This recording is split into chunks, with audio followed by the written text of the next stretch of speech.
तो sir basically chapter हम लोग क्या रिवाइज करेंगे, सारे आज गुडविल के जितने भी फॉर्मूलाज है, कॉन्सेप्ट है, सारी चीज़ों को रिवाइज करके यहाँ पर रख देना है, ठीक है।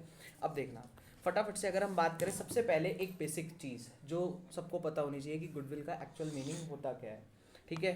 तो अगर हम याद करें गुडविल का एक्चुअल मीनिंग क्या होता है, goodwill means the reputation of the business, जो इनेबल करती है बिजनेस को अर्न करने के लिए, किससे ज़्यादा, नॉर्मल प्रॉफिट से ज़्यादा आप अर्न कर सको, उस वो आपको गुडविल बोलती है ना। चलो, तो बेसिकली हम ऐसा मान के चलते हैं, एक हमारे पास अगर बिजनेस है, एक ओल्ड बिजनेस है और एक न्यू बिजनेस है, और एसी लाइन ऑफ बिजनेस में दे बोथ आर एंटरिंग, और एक पहले से एंटर्ड है, तो ऑब्वियसली जो ओल्ड वाला होगा वो ज़्यादा कमाता होगा रादर देन की न्यू वाला, है ना। क्योंकि न्यू वाला तो वो एक नॉर्मल प्रॉफिट कमा पाएगा, लेकिन ये पुराने वाला ज़्यादा कैसे कमा पा रहा है, बिकॉज उसके पास क्या है, गुडविल है, ठीक है।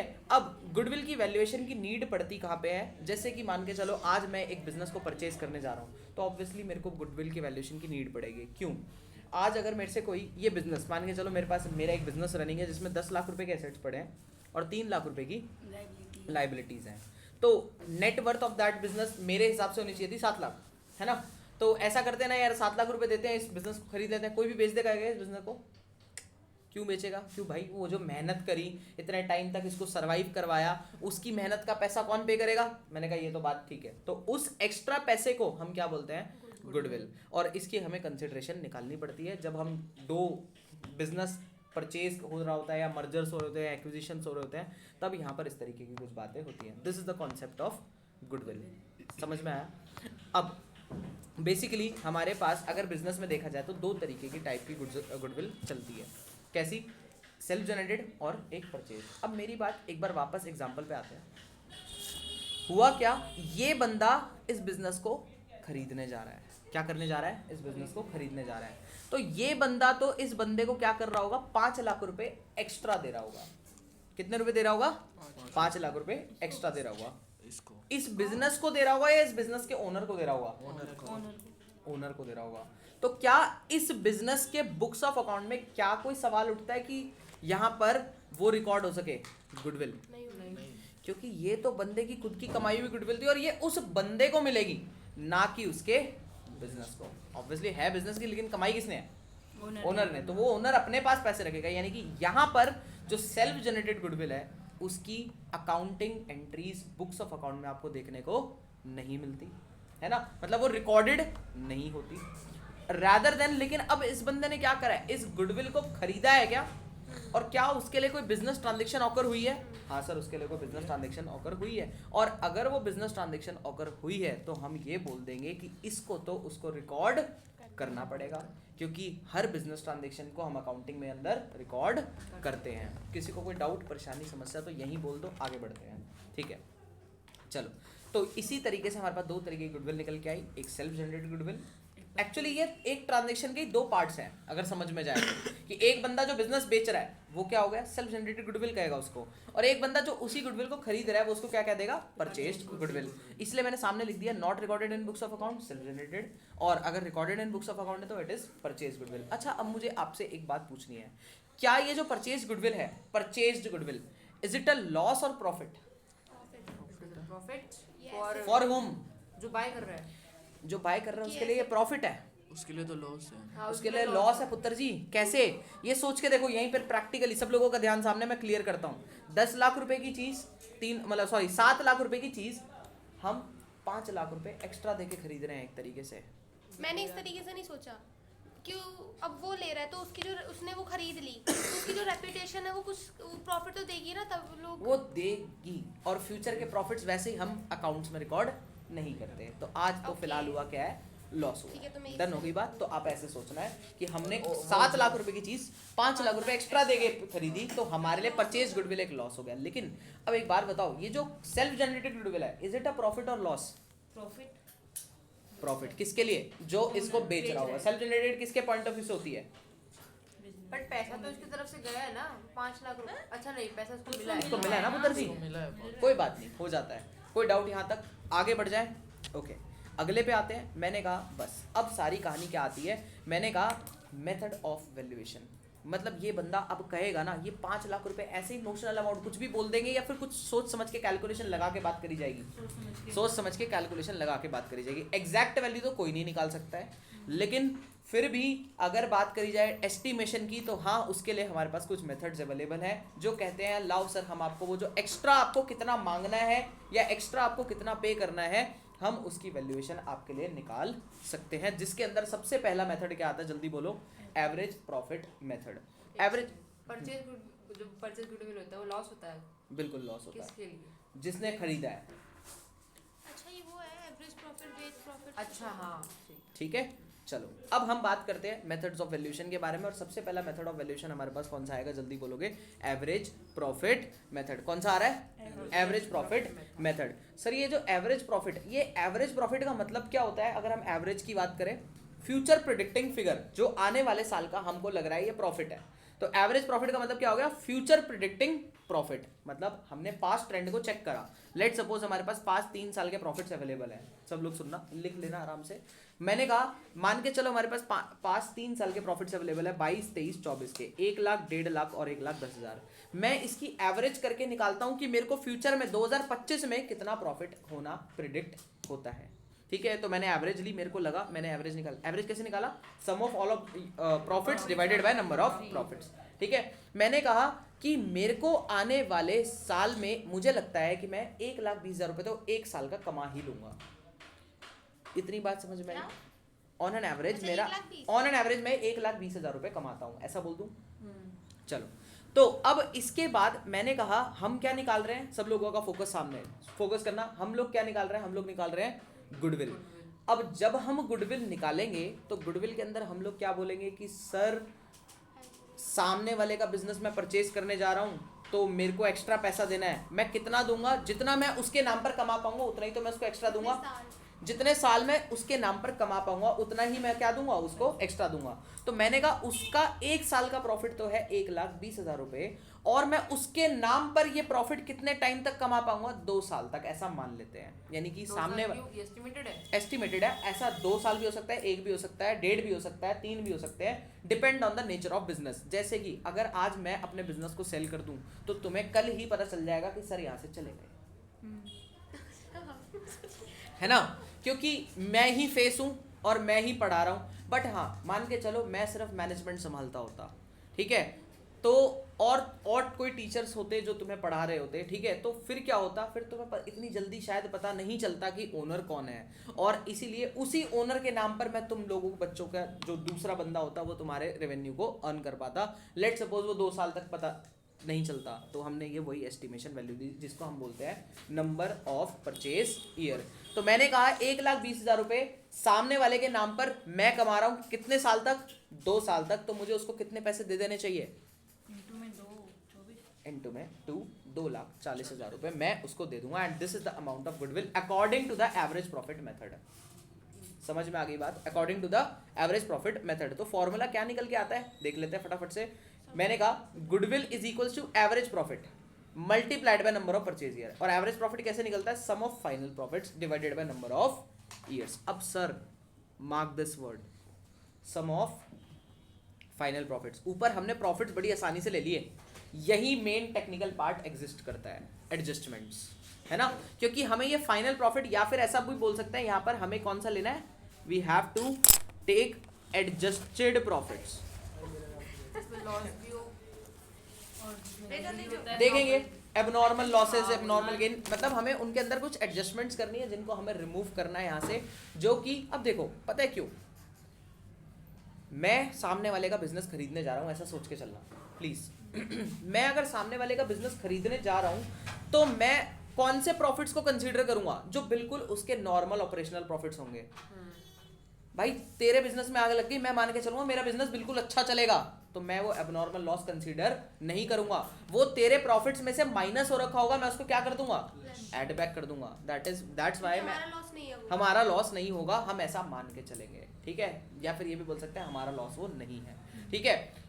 जो मेरे ऊपर प्रोबेबल आने वाला लॉस होगा मैं सिर्फ उन्हीं को कंसीडर करूंगा, जो मेरे प्रोबेबल में आने वाला लॉस नहीं होगा मैं उसको कंसीडर नहीं करूंगा। ऐसे ही with the profits as well, कि एबनॉर्मल गेन्स, अगर मैंने कहा हमारी कोई मशीनरी बिक गई थी और जिसकी वजह से हमारे को 1-1.5 लाख रुपए का गेन हो गया। बट मैंने कहा भाई तुम्हारा काम क्या है? मैंने कहा हमारा काम है ट्यूशन पढ़ाना या टीचिंग देना।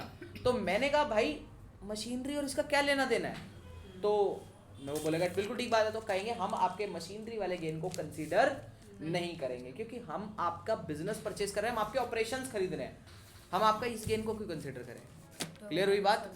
दूसरी चीज, सर आप तो खुद ही लगे रहते थे, खुद ही पढ़ाते रहते थे, देखो हमारे तो बस की है नहीं, हम तो क्या करेंगे, हम तो टीचर्स को हायर करेंगे। तो मैंने कहा जो टीचर्स की सैलरी होगी फिर वो क्या करोगे? मैंने कहा यानी कि आपके प्रॉफिट्स आपकी टीचर्स की सैलरी से इन्फ्लेटेड दिख रहे होंगे, मतलब आपकी टीचर्स की सैलरी क्योंकि आपने रखे नहीं, तो नहीं माइनस हुए नहीं होंगे ना, क्योंकि हम सामने वाले, मेरे से कोई बिजनेस खरीदने आ रहा है मान के चलो मेरा, तो मैं तो खुद ही पढ़ाता हूँ, मैं तो किसी को सैलरी नहीं देता।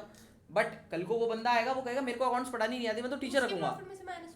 नहीं, हमारे प्रॉफिट में वो जब कंसीडरेशन होगी, जब हम दोनों आपसी में बैठ के बात कर रहे होंगे, तो हम बोलेंगे कि भाई ये प्रॉफिट्स आपकी सैलरी इंक्लूड करके दिखा रहे हैं, बट हम तो वो सैलरी इंक्लूड नहीं कर सकते बिकॉज हमें तो वो पे करनी ही पड़ेगी, मेरी जेब से तो जाने ही वाला है ना वो पैसा एनी हाउ। नहीं आया समझ में? मान के चलो ये भाई साहब की दुकान खरीदने जा रहा हूँ मैं, सामने वाले ये लाला जी दिन भर यहाँ बैठे रहते हैं क्योंकि ये वेले हैं, इनके पास टाइम है, ये आराम से बैठ के यहाँ पर काम कर सकते हैं। तो इन्होंने क्या अपने बिजनेस के प्रॉफिट्स में वो सैलरी माइनस करी होगी जो इनको लेनी चाहिए? नहीं। बट कल को मैं जब जाऊंगा उस बंदे से वो सामान खरीदने, मतलब बिजनेस परचेज करने, तो क्या मैं उसको ये कह सकता हूँ कि नहीं मैं भी खुद बैठ जाऊंगा? मैं तो कह रहा हूँ मैं नहीं बैठूंगा, मैं मैनेजर रखूंगा, तो मेरे को मैनेजर की सैलरी देनी पड़ेगी। तो मैं बोलूँगा अगर मैं मैनेजर की सैलरी रखता हूँ तो मुझे वो भी उस प्रॉफिट्स में से रिड्यूस करके ही उन प्रॉफिट्स को कंसीडर करूंगा मैं। डन होगी बात? क्लियर? क्योंकि उसके पास वो नॉलेज थी, मेरे पास नहीं है। तो हम दोनों जब एक नोट पे बात कर रहे होंगे तो कुछ चीज़ें एग्री जो करनी होंगी वो ऐसे डिसाइड होंगी। डन?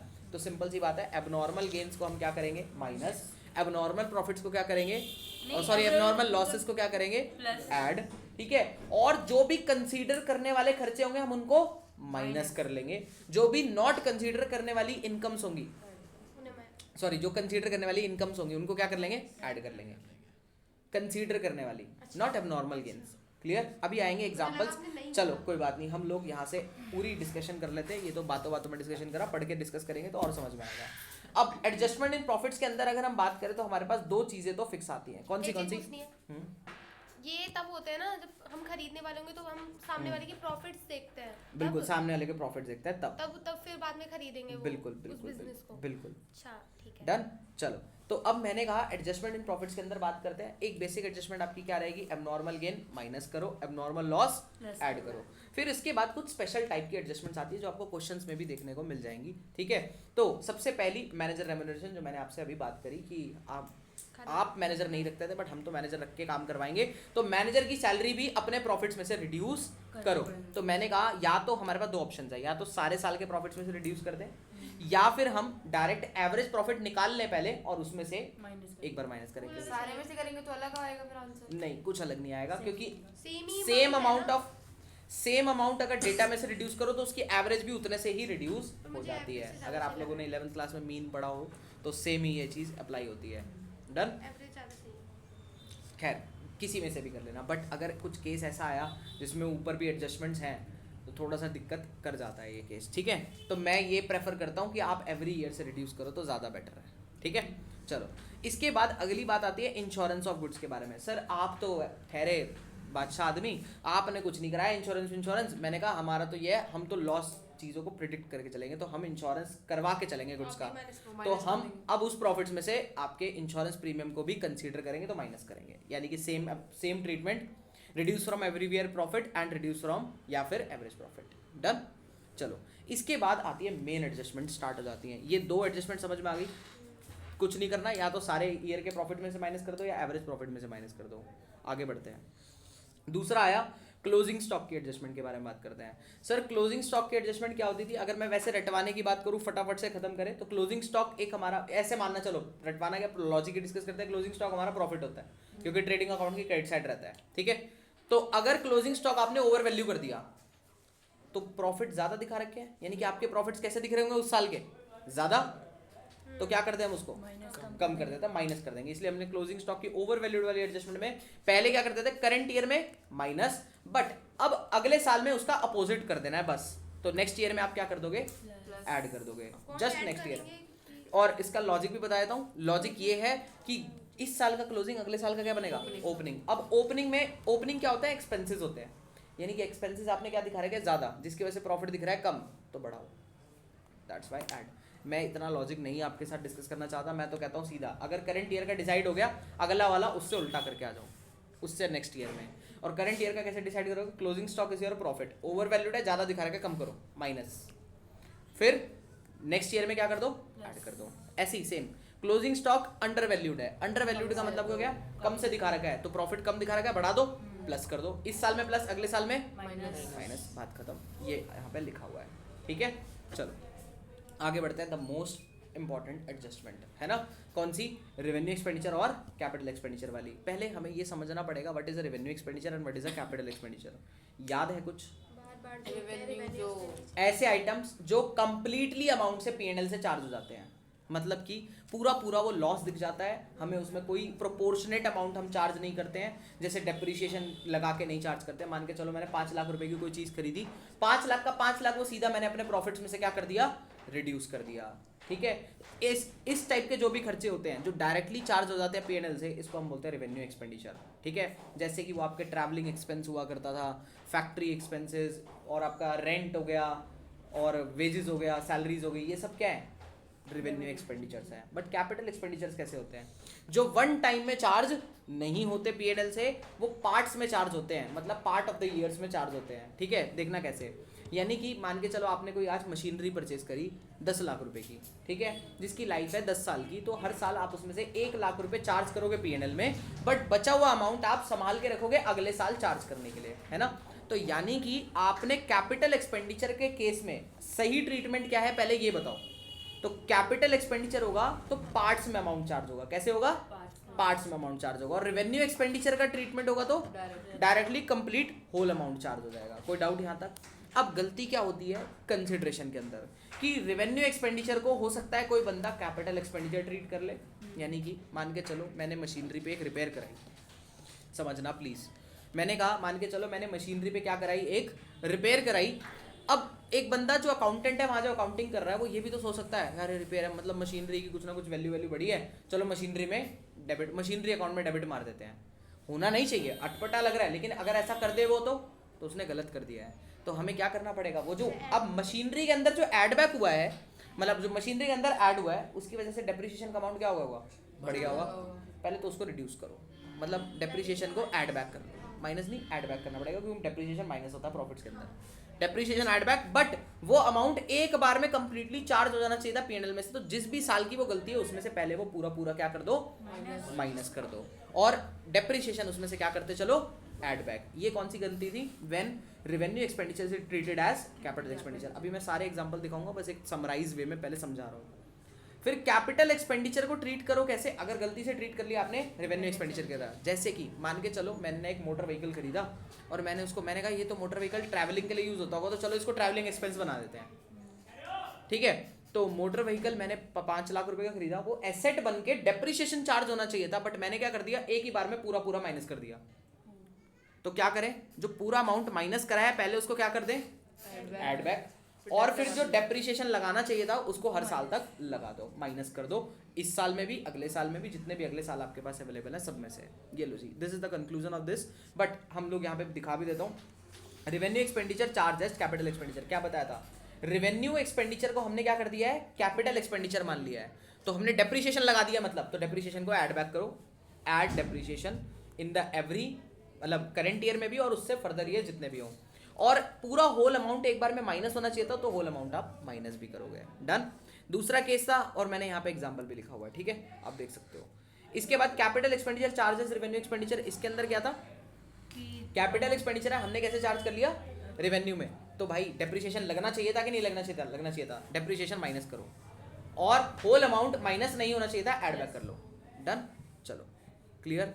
इसका एग्जाम्पल भी देख सकते हैं हम लोग, यहाँ पे एग्जाम्पल है, या फिर मैंने क्वेश्चन भी डाल रखा होगा एक, ठीक है। ये रहा क्वेश्चन, एक बार इसको फटाफट से रिव्यू मार लेते हैं। इलस्ट्रेशन आपका है बुक का ही है 9। एक बार फटाफट देखते हैं। गुडविल ऑफ द फर्म दे रखी है, ठीक है। बोल दो आप। गुडविल ऑफ द फर्म दे रखी है कितने रुपए की सर? मैंने कहा सॉरी, कैसे वैल्यू करनी है?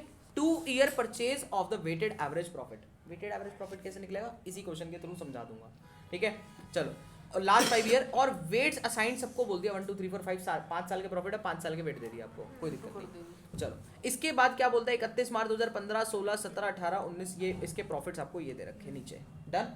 अब ये रही एडजस्टमेंट। तो आपको पहले प्रॉफिट्स कौन से निकालने हैं? एडजस्टेड प्रॉफिट्स निकालने पड़ेंगे, यानी कि आपको एडजस्टमेंट करनी पड़ेगी नीचे दे रखी एडजस्टमेंट। एबनॉर्मल लॉस क्या करेंगे जल्दी बोलो?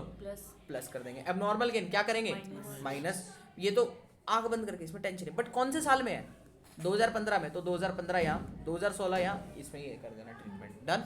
ओके, फिर ये रही। अब मेरे को आप लोग अभी आइडेंटिफाई करके बताओगे, रिपेयर टू कार करी है, रिपेयर कराई थी, बताओ कौन सा खर्चा है? पहले ये डिसाइड करो ना दिमाग में। Revenue expensive. Revenue, repair is a revenue expenditure, perfect. 40,000 वो wrongly debited to vehicle account. Vehicle account बनाने का मतलब डेप्रिसिएशन चार्ज कर दिया, यानी कि कैपिटल मान लिया, यानी कि revenue expenditure treated as capital expenditure, यानी कि डेप्रिसिएशन लगना चाहिए था या नहीं लगना चाहिए था, तो ऐड बैक कर दो। तो डेप्रिसिएशन जो भी होगा निकालोगे, ऐड बैक मारोगे, और होल हर साल पे। कौन से साल में गलती हुई है पहले ये चेक करेंगे।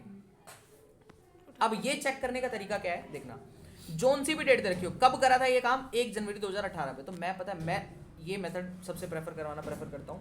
1 जनवरी 18 है, इससे अगला 31 मार्च चेक कर लो पहले। तो 1 जनवरी, फरवरी, मार्च, तो इसी में ही आ जाएगा 31 मार्च 18। अब देखो ये वाले प्रॉफिट्स कौन से हैं? 31 मार्च 18 2 लाख है ना। अब बच्चा गलती करने का कोई स्कोप ही नहीं बचा। क्लियर है क्या? तो 31 मार्च 18 वाले प्रॉफिट्स हो गए क्या आपके पास? ओके। अब इसके अंदर आप क्या कर दोगे? 2 लाख डेप्रिसिएशन। 2 लाख तो ये प्रॉफिट है।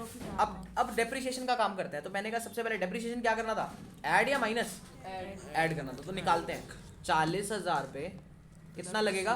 10%। कितने टाइम पीरियड के लिए लगेगा? लेकिन पहले जनवरी से लेके और मार्च तक का 3 महीने मंथली काउंट बिल्कुल करना पड़ेगा। डेप्रिसिएशन ऐसे ही लगता था अगर आपको याद हो। और मेथड भी देखना पड़ेगा। मेथड है SLM, तो यहाँ तो सब हर साल सेम अमाउंट रहता था, तो यही अगले साल। इस साल तो कितना डेप्रिसिएशन आ जाएगा दिखा लेते हैं। 3 4 4 10 1000, ये तो आ गया 1000 आ गया क्या? अब 1000 के बाद दूसरा जो अगले साल का डेप्रिसिएशन होगा वो कितना होगा? मैंने कहा ओरिजिनल कॉस्ट पे लगेगा, मतलब 40,000 पे 10% लगेगा। कितना हो गया? 40,000 पे 10% 4,000। हाँ, तो 40,000 पे 10% हो गया आपका 4,000। डन। ये लो, ये इस साल में ऐड बैक करोगे पहली बात 1,000 रुपए, और यहाँ पे कितना ऐड करोगे? 4,000 ऐड यहाँ करोगे। डन होगी बात। प्रेजेंटेशन अभी दिखाने वाला हूँ, टेंशन नॉट, नीचे है हमारे पास। अच्छा नहीं, इसके अंदर नहीं कर रखी, कोई बात नहीं, करवा देता हूँ प्रेजेंटेशन। यहाँ तक डन है। अब ये हो गया कहानी। अच्छा, अभी एक चीज़ रहेगी ना, फिर टोटल अमाउंट माइनस भी तो करना है, क्योंकि ये रेवेन्यू एक्सपेंडिचर है। तो 40,000 टोटल कौन से साल से माइनस करोगे? इसी साल से माइनस कर दोगे। डन हुआ? आया समझ? नहीं आया? आ गया? ओके। इसके बाद ये कौन सी एडजस्टमेंट आ गई? क्लोजिंग स्टॉक की एडजस्टमेंट आ गई। जल्दी देख लो फटाफट से क्या करना है इसके अंदर। इजी है। क्लोजिंग स्टॉक 31 मार्च 2018 का क्या हो रखा है? 2018 क्या हो रखा है? अंडर वैल्यूड हो रखा है। अंडर वैल्यूड में क्या करते थे जल्दी बोलो? ऐड कर देंगे। कम हो रखा है, ऐड कर देंगे। कितने से? 50,000 से। ठीक है, तो आप 50,000 रुपये यहाँ पे कौन से साल में ऐड करोगे? 2018 में। इसी में ही 50,000 भी लाके ऐड कर दोगे। ठीक है, ये हो गया सर आपका। इसके बाद ऐड माइनस करके आपका फाइनल प्रॉफिट्स निकल जाएंगे। 40,000 करोगे? हाँ, माइनस 40,000 होगा ना, क्योंकि रिपेयर थी, तो रेवेन्यू एक्सपेंडिचर है, पूरा पेनल से माइनस होना चाहिए था। 1,000 प्लस होएगा और 40,000। 1,000 प्लस 40,000 माइनस 50,000 प्लस। ठीक है। अच्छा सर, अब वेट्स कैसे निकालने हैं? मैंने कहा एक बार एक काम करते हैं, एक स्टेटमेंट बना लेते हैं फटाफट से, 2 मिनट लगेंगे। कितने साल थे ये हमारे पास? 15, 16, 17, 18 और 19।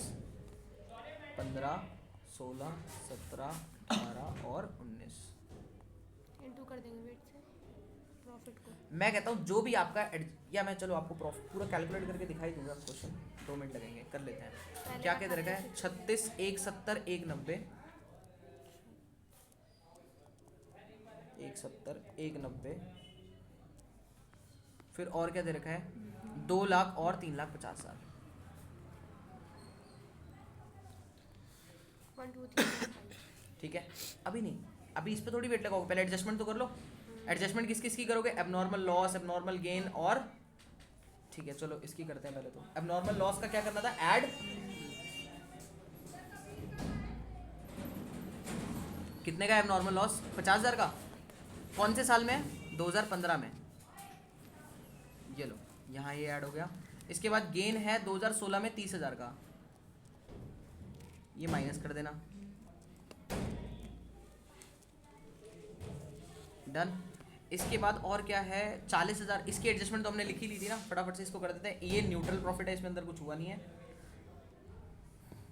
क्या लिखोगे, सबसे पहले आप लिखना डेप्रीशिएशन ऐड करा। डेप्रीशिएशन किस किस में ऐड होगा, एक तो 1,000 रुपये यहाँ ऐड हुआ था और 4,000 यहाँ ऐड हुआ था। और फिर रिपेयर माइनस हुई थी, कितने की माइनस हुई थी, 40,000 की। और फिर आपका क्लोजिंग स्टॉक जो अंडर वैल्यूड था वो करेंगे। प्लस करेंगे।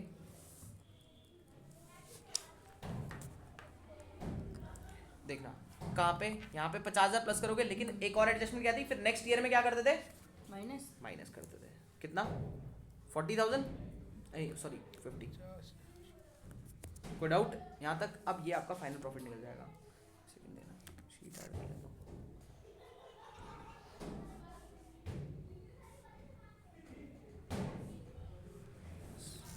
ठीक है, यहाँ तक कोई डाउट, इजी। अब आपके यहाँ निकल जाएंगे फाइनल प्रॉफिट्स लिख लो, एडजस्टेड प्रॉफिट लिख लो।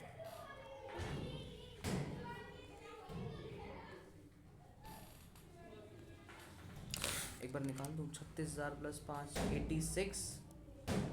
ये कितना हो गया, 170 है। 170 माइनस 30 कर देते, 140। 190, 2 लाख प्लस 1,000 माइनस 40 प्लस 50।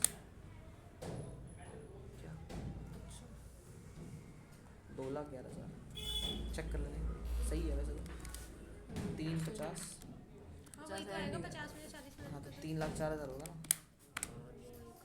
ये 3,04,000। अब सुनना, वेट्स के लिए मैंने सिर्फ ये दिखाया कि वेटेड भी आपको यहीं से समझ में आ जाए। अब यहाँ पे क्या करो, यहाँ वेट लिख दो, 1 2 3 4 5 आ गया। अब आपको वेटेड प्रोडक्ट निकालना है, मतलब प्रोडक्ट निकाल लो यहाँ पे। इन दोनों को मल्टीप्लाई करा दो, ठीक है। मैं इसको ए डिनोट कर देता हूँ, इसको बी। तो यहाँ हो क्या रहा है, ए इंटू में बी। कोई डाउट, तो ये कितना आ जाएगा, 86,000। ये 140, 280 हो जाएगा। 127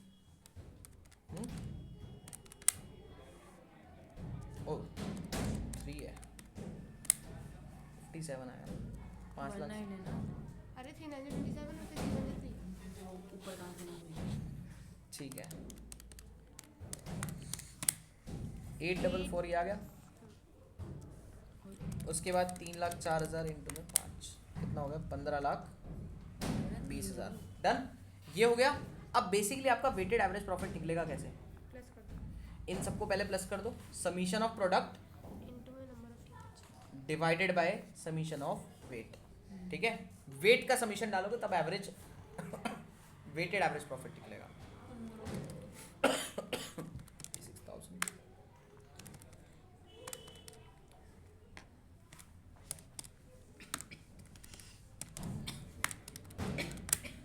तो ये आ गया आपका 33 लाख पूरा, divided by sum of weight 15 आ जाएगा। डिवाइड बाय 15 कर देते हैं, इनको भी प्लस करें। बिल्कुल। 2,20,000 आपका वेटेड एवरेज प्रॉफिट हो गया। अब गुडविल कैसे निकलेगी, गुडविल के लिए क्वेश्चन में क्या बोल रखा था, फटाफट से देख लो एक बारी। गुडविल के लिए उसने बोला है हमारे पास 2 year purchase of the weighted average profit. 2 year purchase of the weighted average profit बोला है, तो इसको निकाल देते हैं फटाफट।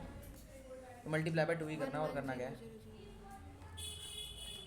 कितना आ गया, 4,40,000। डाउट कुछ यहाँ तक क्लियर है एकदम। इसी के साथ आपकी सारी एडजस्टमेंट्स खत्म हो जाती हैं। अब फटाफट से, अब तो छोटा छोटा काम रह गया, बस ये चैप्टर खत्म हो गया ऑलमोस्ट। गुडविल की वैल्यूएशन सिर्फ, ठीक है। अभी वो चेंज इन पीएसआर मत समझना, वो गुडविल वाला उसमें पार्ट अलग है ना। वो थर्ड चैप्टर है हमारा। हाँ वो थर्ड चैप्टर है टीएस के हिसाब से, ठीक है। चलो, तो सुपर प्रॉफिट मेथड के बारे में बात करते हैं। अब सुपर प्रॉफिट क्या होता है, बेसिकली सुपर प्रॉफिट ये होता है, पता है क्या सर, एवरेज प्रॉफिट में आपने ये मान लिया कि हम गुडविल में एवरेज प्रॉफिट को कंसीडर कर रहे थे। एवरेज प्रॉफिट का मतलब तो होता है ओवरऑल प्रॉफिट, कि जितना आप कमा रहे हो। बट मैंने कहा गुडविल का मतलब क्या होता था, एक्चुअल मीनिंग, ये थोड़ा सा और मोर प्रैक्टिकल मेथड है कि गुडविल बोलती थी कि वो रेपुटेशन ऑफ बिजनेस जो क्या करवा रही हो, enables a business to earn more than a normal profit. Normal profit मतलब जो एक आदमी नया भी आए वो भी कमा ले। बट मैंने कहा, मैंने भी यही सेम बात बोली, मैंने कहा एक काम करते हैं, सबसे पहले इसका मेथड फॉर्मूला देख लेते हैं। गुडविल कैसे निकलेगी, super profit multiply by number of purchase year, same. But super profit कैसे निकलेगा, average profit minus normal profit. ये क्यों करा सर, एवरेज प्रॉफिट मान के चलो आपका 1 लाख है, आपका नॉर्मल प्रॉफिट है मान के चलो 60,000, तो सर एक बंदा 60,000 तो वैसे भी नॉर्मली कमा लेता, आपकी वजह से 40,000 एक्स्ट्रा कमाए जा रहे हैं, हम इसको गुडविल का पार्ट कंसीडर करेंगे, ना कि पूरे 1 लाख को। क्लियर हुई क्या बात, समझ आई बात? तो इसलिए वैसे भी अगर याद करना हो तो याद कर सकते हो, average profit minus normal profit. अब मेन काम, नॉर्मल प्रॉफिट का मतलब क्या होता है। नॉर्मल प्रॉफिट बेसिकली कि एक बात समझ के देखना कि एक बंदे ने अगर 1 लाख रुपए बिजनेस में इन्वेस्ट करे हैं तो नॉर्मल रेट ऑफ रिटर्न 10% चल रहा है, तो कोई नॉर्मल बंदा कितना कमा पाएगा, 10,000 रुपए। ठीक है, ऐसे ही हम आपके बिजनेस की कैपिटल एम्प्लॉयड उठाएंगे कि आपने अपने बिजनेस में कितना पैसा लगाया। मैंने बोला मैंने 5 लाख रुपए लगाए और आपका रेट जो normal rate of return industry का चलता है वो 10% चलता है, तो हमने उससे 10% निकाल के निकाला कि आप 50,000 रुपए कमाते, लेकिन आपने कमा के कितना दिखाया, ज़्यादा। तो जितना ज़्यादा आपने कमाया वो आपकी गुडविल की वैल्यूएशन में जोड़ लेंगे हम। डन है क्या, कोई डाउट यहाँ तक? ओके, अब लास्ट पार्ट जो इंपॉर्टेंट है, कैपिटल एम्प्लॉयड कैलकुलेट कैसे होता है, याद है क्या कुछ? वही एसेट या फिर दो परचेज, दो मेथड थे, 2 अप्रोच थी, ये हम बहुत अच्छे से कर चुके हैं, आगे वाले चैप्टर्स में भी हम लोगों ने करा है। ठीक है, तो एसेट अप्रोच में क्या था, एसेट माइनस लायबिलिटी कर दो, एसेट माइनस लायबिलिटी। लेकिन यहाँ पे एक पार्ट थोड़ा सा मिसिंग है, इसको थोड़ा सा चेंज करता हूँ मैं, होएगा हो रहा है, एक सेकेंड, नहीं एक सेकेंड देना।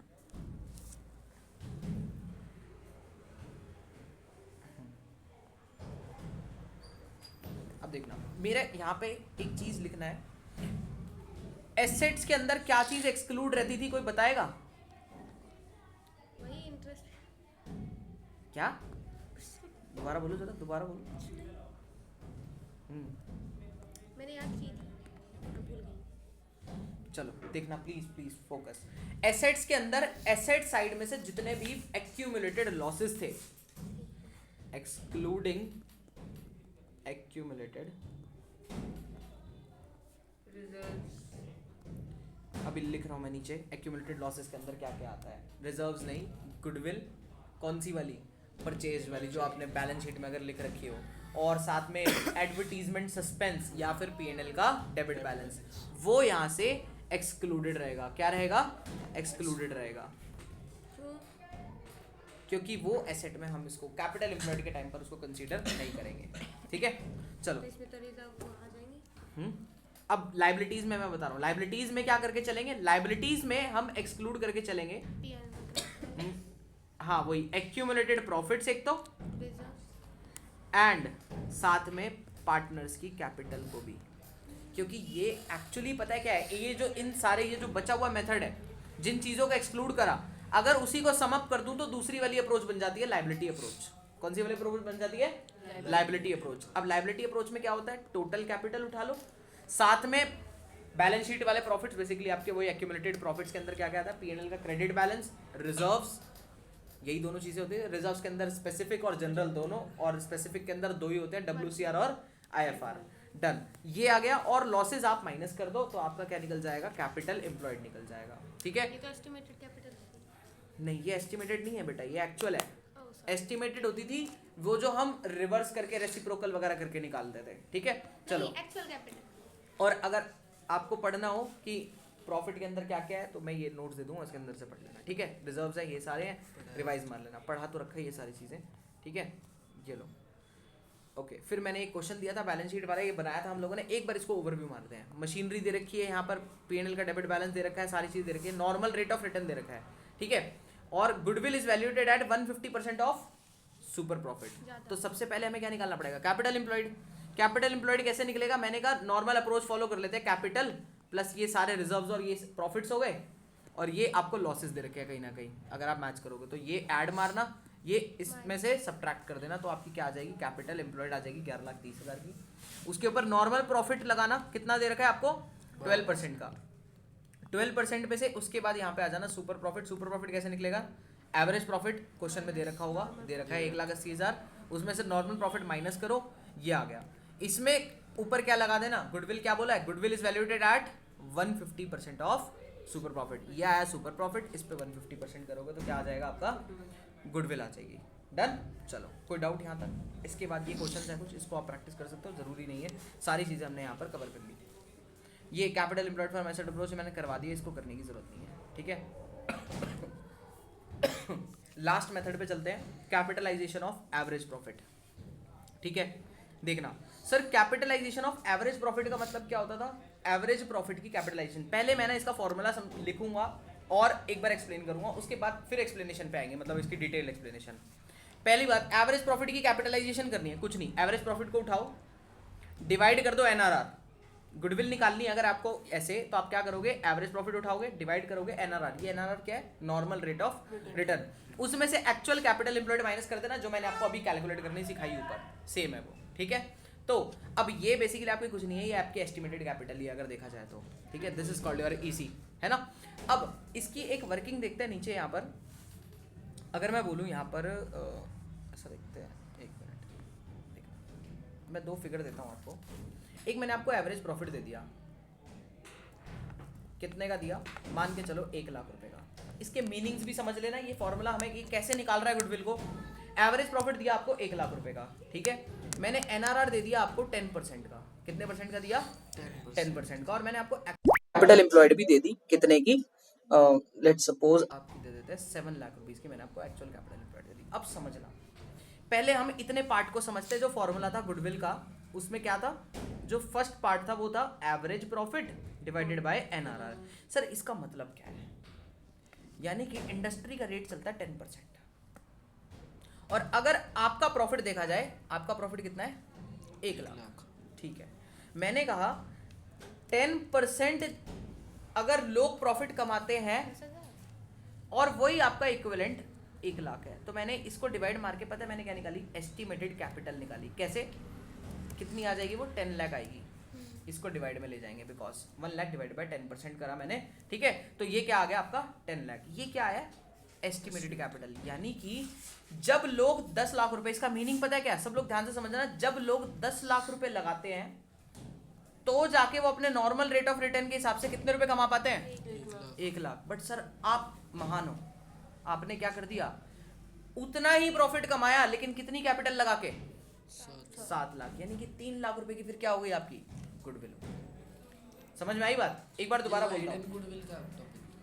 ये वैसा ही है एक्चुअली, हिडन गुडविल कुछ नहीं है, हिडन गुडविल एक मेथड है कैलकुलेशन ऑफ गुडविल करने का, ठीक है। चलो यही estimated capital minus actual capital. दोबारा एक बार रिपीट करता हूँ, मैंने कहा जब लोग 10,00,000 रुपए लगाते हैं बिजनेस में, तब जाके नॉर्मल रेट ऑफ रिटर्न के हिसाब से आपके बराबर का प्रॉफिट कमा पाते हैं। बट आपने कितनी कैपिटल लगाई, कम लगा के भी आपने उतना प्रॉफिट कमा के दिखा दिया, तो जो डिफरेंस अमाउंट हुआ that would be your goodwill.